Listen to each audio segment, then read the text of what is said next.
Mm. Ah, okay, ladies and gentlemen, welcome to today's tutorial on how to draw shoe patterns, how to cut shoe patterns the correct way. Uh, the method that we're going to be using today is called the last taping method, and it simply involves just covering the lateral side of your last, which is the outside foot part of the last, with masking tape, and then drawing the design of the shoe that you want to make on that last. Today I'm using a small boy's last size last, and I'm just going to be taping up the last as you see me doing right now. Few things to note about last taping is that you must double tape and even at times triple tape on the same spot, so that when you do peel off the tape from the last, it does not disintegrate, but you just have it coming out in one piece. Having taped the last, the next thing to do is to draw the center line. The technical name for that is the main axis. The easiest way I found to do this is to draw a tape on a flat surface, mark out a straight line, and using that I'll draw a few notches, a few points, to give myself a guide where the last is centered, and then using those points as guide, just connect the dots with the line that I had previously drawn on the tape. That way you have a straight line running, dividing the last into two, so to speak, and then you do the same thing at the back to get the back center line. Remember that I said the center line is called the main axis, and the outside part of the shoe on which the design is going to be made is called the lateral side. Having done that, you will need to draw the feather edge and then generate what is called the ball grit. The ball grit is the outermost parts of the last, the widest parts of the last, where it lies tangential to a flat surface. So you see me put a flat surface against the last and simply mark out those points where they are widest. Having done that, you connect those 2 points using a shoestring or a flexible tape, and when you connect those 2 points, the line that you get on the lateral side is called the vamp line. So we've generated the center line, the main axis, or then we've generated the vamp line. Next thing that we need to do at the moment is to do a couple of calculations. The first thing that we need to calculate is something called the standard last length. Okay, I'm going to do some illustration here. Pardon my drawing. It's not so good. Used to be a good artist back in the day, but a lot of Gary has gone down the system.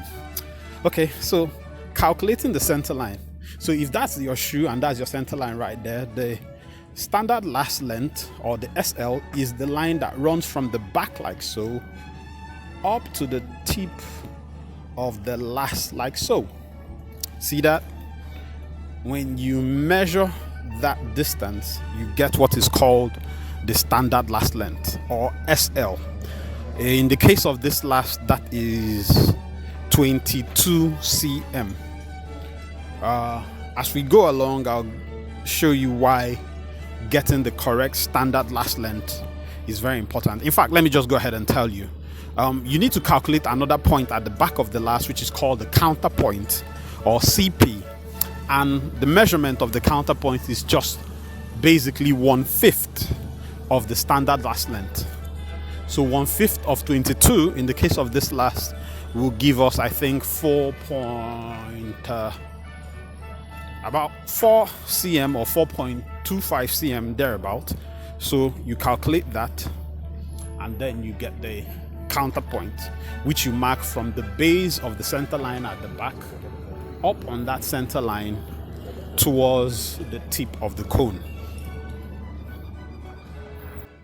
So towards the tip of the cone.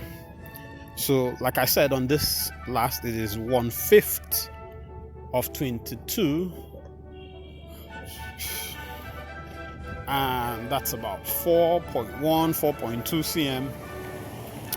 So when we generate that, we mark that, and that's the counterpoint. Now, from the counterpoint to the midsection of the vamp line at the lateral side is a line called the quarter line. So the first thing to do in generating that quarter line is to measure half of that vamp line and then divide it further into two. So you divide this. I think at first it gave us about 6 point something cm, divide it to get 3.2 cm, and then connect the counterpoint to that mid point of the vamp line. And that line that you have right there is called the quarter line. Now, the reason why we need to calculate the quarter line, I'll tell you later on, but bear in mind that the counterpoint is not where the back of the shoe starts. 1 cm from the counterpoint gives you where the back of the shoe starts, and that is the heel height. So now we've generated the counterpoint, we've generated the key, the heel height. We've also generated the quarter line. It is time for us to generate another point on this last called the instep height. The instep height, we've generated the heel height, which is where the back of the opening of the shoe starts. The instep height is where the front of the opening of the shoe starts. How to do that is you divide the quarter line into two, then the front half of that quarter line you further divide it into two.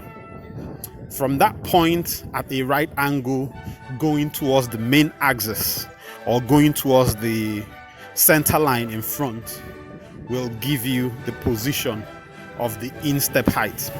So what we do first of all is we measure the quarter line. We get its measurement. It doesn't matter what the measurement is on this particular last. On whatever last you're using, you should measure the quarter line of your particular last. Then we divide that measurement into two.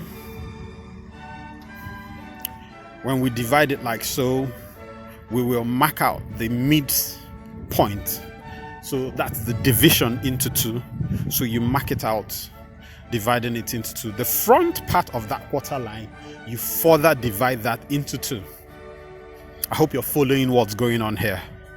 So when you divide that into two, you mark out, so I'm measuring that half region. You could just divide it into four and take the 3/4 part, but I'm breaking it down this way so you really understand what's happening.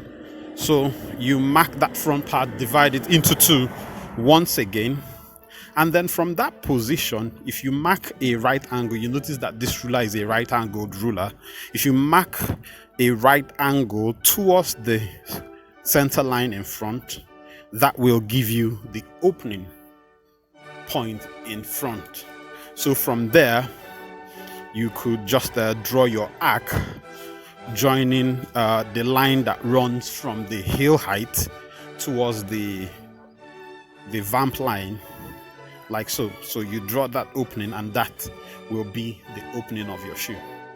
If you have done everything correctly, you will find that you are already on your way to having correct symmetrical dimensions of your shoe. So that's all that we have for this unit of the course. So take time again to watch this unit. If you have any questions, I'd like to hear them. Having generated all of this point, the next thing to do is to just design using the eyeball method, just giving yourself the design that you want.